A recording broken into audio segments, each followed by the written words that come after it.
Байгаль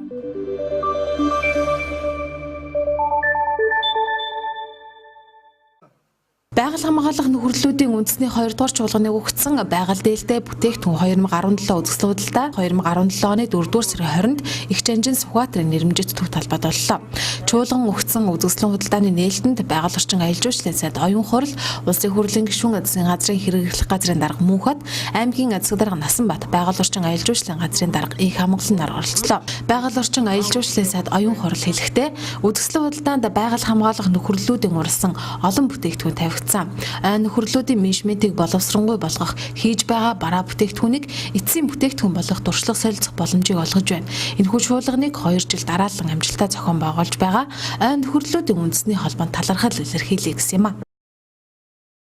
Монгол Улсын хэмжээнд үйл ажиллагаа явуулдаг 1600-аад ойн нөхөрлөлүүдийн байгаль хамгаалах нөхөрлөлүүдийн иргэдийн оролцоотойгоор байгуулагдсан төрийн бас байгууллагуудын ийм оролцоотойгоор өнөөдрийн энэ экологи дээлтэй 2017 гэсэн үзэсгэлэн зохион байгуулж байна. За энэ үзэсгэлэн зохион байгуулснаар ойн нөхөрлөлүүд маань өөрсдөө одоо байгаль экологи дээлтэй бүтээгдэхүүн хийснээр Улаанбаатарчууд Монголын ард түмэндээ сурталчлах одоо энэ боломжийг бас бид олгож байна. За нөгөө талаас өөр хоорондоо бас туршлагаа солилцох ийм одоо боломжийг олгож өгж байгаа. За нэмэн өртөг шингээсэн эцсийн бүтээгдэхүүн болгож гаргах энэ боломжийг мөн ойн нөхөрлөлүүдэд одоо зааж сургах, хооронд нь туршлага солилцуулж энэ одоо арга хэмжээг хийснээр бид магадгүй өнөөдөр байгалыг хамгаалах за энэ одоо арга хэмжээнд бол иргэдийн оролцоо маш чухал байна. Ойн нөхөрлөлүүд маань энд одоо маш чухал үүргийг гүйцэтгэж байна гэдгийг бид олон нийтэд сурчилж байгаа маа. Түүнээс байгаль хамгаалах одоо үйлс ажил гэдэг бол зөвхөн төрийн байгууллагын ажил биш ээ. Энэ бол хамтын оролцоотой ийм зөв менежмент явж байгааг бид сурталчилж байгаа ийм арга хэмжээ. За энэ арга хэмжээг дэмжиж маш олон улсын байгууллагууд төсөл хөтөлбөрүүдийг одоо хэрэгжүүлэхээр болж байгаа. За бас хэрэгжүүлдэг. Тэгэхээр энэ арга хэмжээг цаашдаа бас нэмэгдүүлэх энэ боломжийг бол яамны зүгээс дэмжих зорилготойгоор өнөөдөр энэ үзэсгэлэнг бол зохион байгуулж байгаа. Үзэсгэлэнд Улаанбаатар хотын дүүрэг 21 аймгийн нөхөрлөлийн төлөөлөл оролцсон юм а.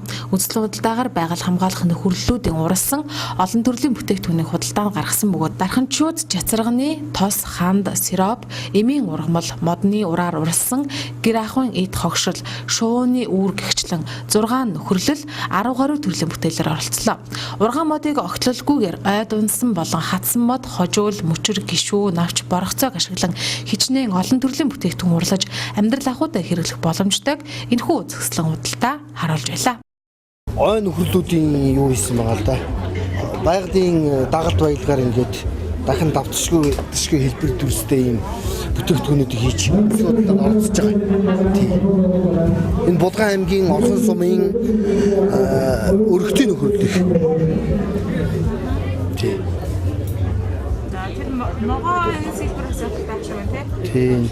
Дандаа л модны үнд сур хийсэн байна. Би болохоор Төв аймгийн Борнор сумаас Эрдэнэ хайрхан ойн нөхөрлөлийн өдөр гишүүн байна. Нямбаяр гэдэг хүн байна.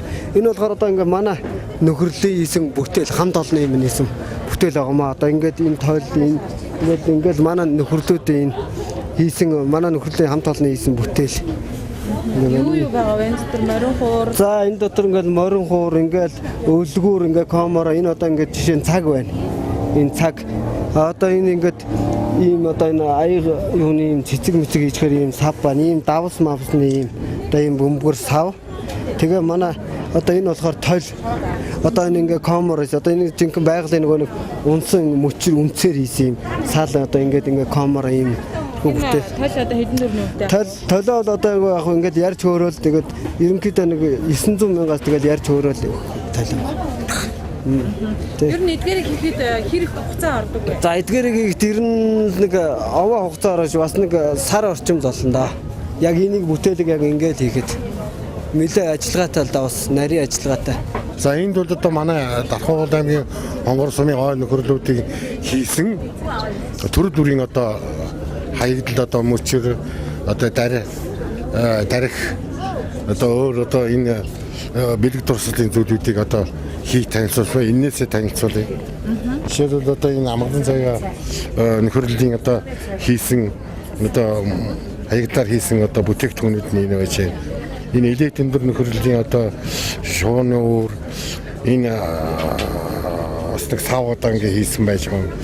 Ийшгээ болохдоор манай манжин тайрхан нөхрөлийн одоо хамт олон гэрийн тавилга энэ бидний тусгай чанарын одоо энэ модон одоо энэ тавг за ийшгээ явахлаар одоо энэ бас энэ нөхрөлүүдийн одоо өөрсний одоо хийсэн одоо тарьсан одоо жимс жимсгний бүтээгдэхүүнээр хийсэн одоо жацгын шүүс энэ цай ийм за энд одоо Дархан аймгийн одоо энэ шарын гол сумын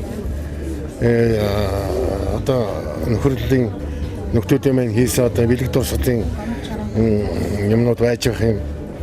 Энэ байгалийн одоо урахын уралцаар нь одоо ингээд бичгийн одоо үзэгний одоо тавиурнууд.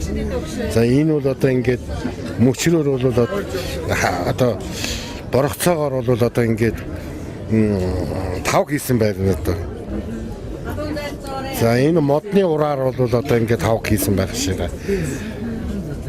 За иймэрхүү одоо бүтээгдэхүүнээ манай Дархан аймгийн нөхрөлүүдийн холбооны нөхрөлүүдийн төлөөлөгч нар оролцож байгаа төлөөлөгч нар бүтээгдэхүүнээ хийжээ. За тэнд болохдоор манай одоо мөн нөхрөлүүдийн маань одоо энэ үндэсний шуулганд бол энэ 5,000 шувуу үржүүлэх тийм төсөл байж байгаа. Одоо энд бол нөхрөлүүдийн үндэсний одоо холбоонд одоо хүлээдэг шөхөр шууны үр бэлдсэн байгаа юм. За иймэрхүү одоо байдлаар одоо манай Дархан аймгийн нөхрөлүүдийн оролцож байгаа одоо байдал энд харагдаж байна. Байгаль орчин аялал жуулчлалын яамны санаачилгаар ерхий сайдын ивэл дээр зохион байгуулагдж буй байгаль хамгаалахын төхөрлөлүүдийн үндэсний 2 дугаар чуулган төрийн ордны их танхимд 2017 оны 4 дугаар сарын 21-ний 9 цагт нээлттэй хийлээ. Анхны чуулганыг 2015 онд байгаль орчин аялал жуулчлалын сайд оюун хурал санаачлан зохион байгуулж байжээ.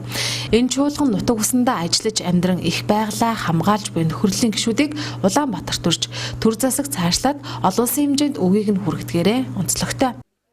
За мөн одоо яг нөхрөлийн тухай хуулийг одоо улсын хурлын энэ чуулганаар хэлцсэн. Бүгд ингээд авч үзэх юм бол одоо энэ өнгөрсөн хугацаанд нөхрөлүүд үүсгэн байгуулагдаж улмаар төлөвшсөн. Одоо цаашид нөхрөлийн үйлдвэрлэл чадварлах ажлыг бол нэгэн орчны шинжилэлт хийж мөн одоо сургууль сурталчилгааг нь явуулъя гэсэн ийм одоо зорилтыг тавьж байна.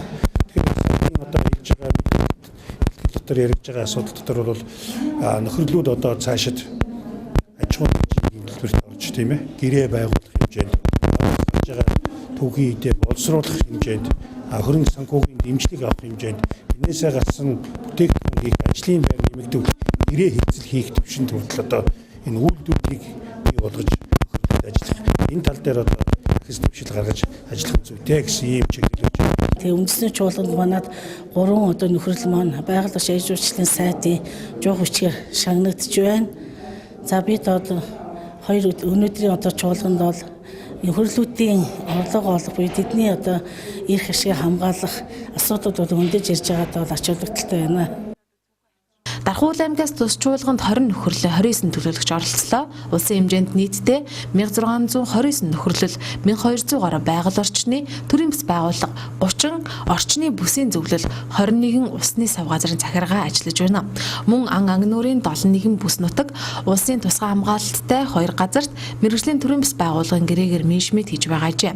Түүнчлэн байгаль орчин аялал жуулчлалын яамны хүсэлт санаачлагын дагуу олон улсын байгууллагын санхүүжилттэй 38 төсөл хэрэгжиж байгаа нь хамтын менежментэд гарч буй ахиц дэвшлийг харуулж байгааг албаныхан чуулганы үеэр онцолж байлаа. Энэ үеэр манай аймгийн нөхрөлийн 3 гишүүн байгаль орчин аялал жуулчлалын яамны жоо хүчгээр шагнагдсан юм а.